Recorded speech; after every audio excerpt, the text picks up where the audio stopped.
this is the captain. Aviation history is full of forgotten planes. Today I will tell you about one that everyone laughed when he appeared, but thanks to a creative entrepreneur, became a flying commando fighter and a legend.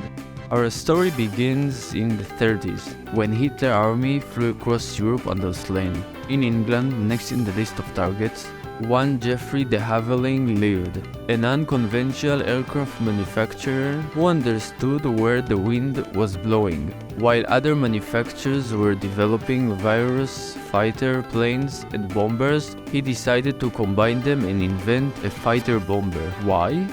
First, because the competitors have already taken all the government contracts from him, and secondly, because he believed it was possible to build a small bomber. To be so fast that he could evade enemy planes, reach the goal easily, and be more effective than the regular giant bombers. When his development was revealed, the whole industry laughed. De Havilland invented an airplane made entirely of wood, as in the early days of aviation, but Geoffrey knew what he was doing. In those days, there was a shortage of material in Britain for the aircraft industry. On the other hand, it had a lot of carpenters, so that his plane could be built in any furniture factory in the country. The government was excited about the idea and the project was launched. He created the Mosquito, a plane that if only they knew what a legend it would be, they probably would given him a slightly more dramatic name. Because of a combination of powerful engines and light body with a smart design, the Mosquito was the fastest plane in the world in that time, and immediately became a critical asset to the war. At first, the plane was used as a flying spy. He photographed every moment from the air, and the Nazis could not move without Britain knew about it, and naturally they were upset.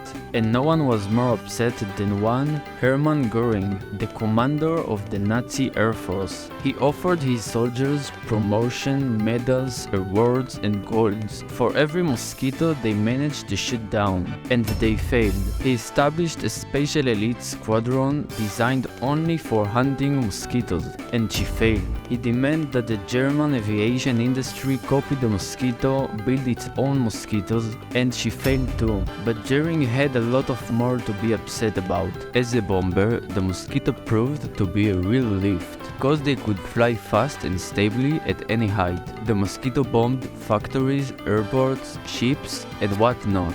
And its low-altitude bombing accuracy made the Mosquito perfect for special operations. For example, blowing up the wall of a prison in France to allow spies held there to escape, and the bombing of the Gestapo headquarters in the Netherlands, with bombs that entered through a hole in the roof, which burned all the organization's records in the country. And of course, the assassination of Nazi officers traveling in a secured convoys on Europe roads. As a fighter, it had a wide firepower of 4 machine guns and 4 cannons, and it was used to eliminate German bombers day and night, and to shoot the V-1 bombs were sent to destroy London. The Mosquito ended the war as one of the most valued aircraft, when the Nazis hate him and the pilots are in love with him. So, what did we learn? That in the world of aviation, sometimes it pays off to jump back to get special benefits. And even a wooden plane can be a spy, a bomber, eliminate Nazis and bend iron planes. And what about Mr. de Havilland? He received accolades and profit thanks to the Mosquito, and after the war invented the first jet airliner in the world.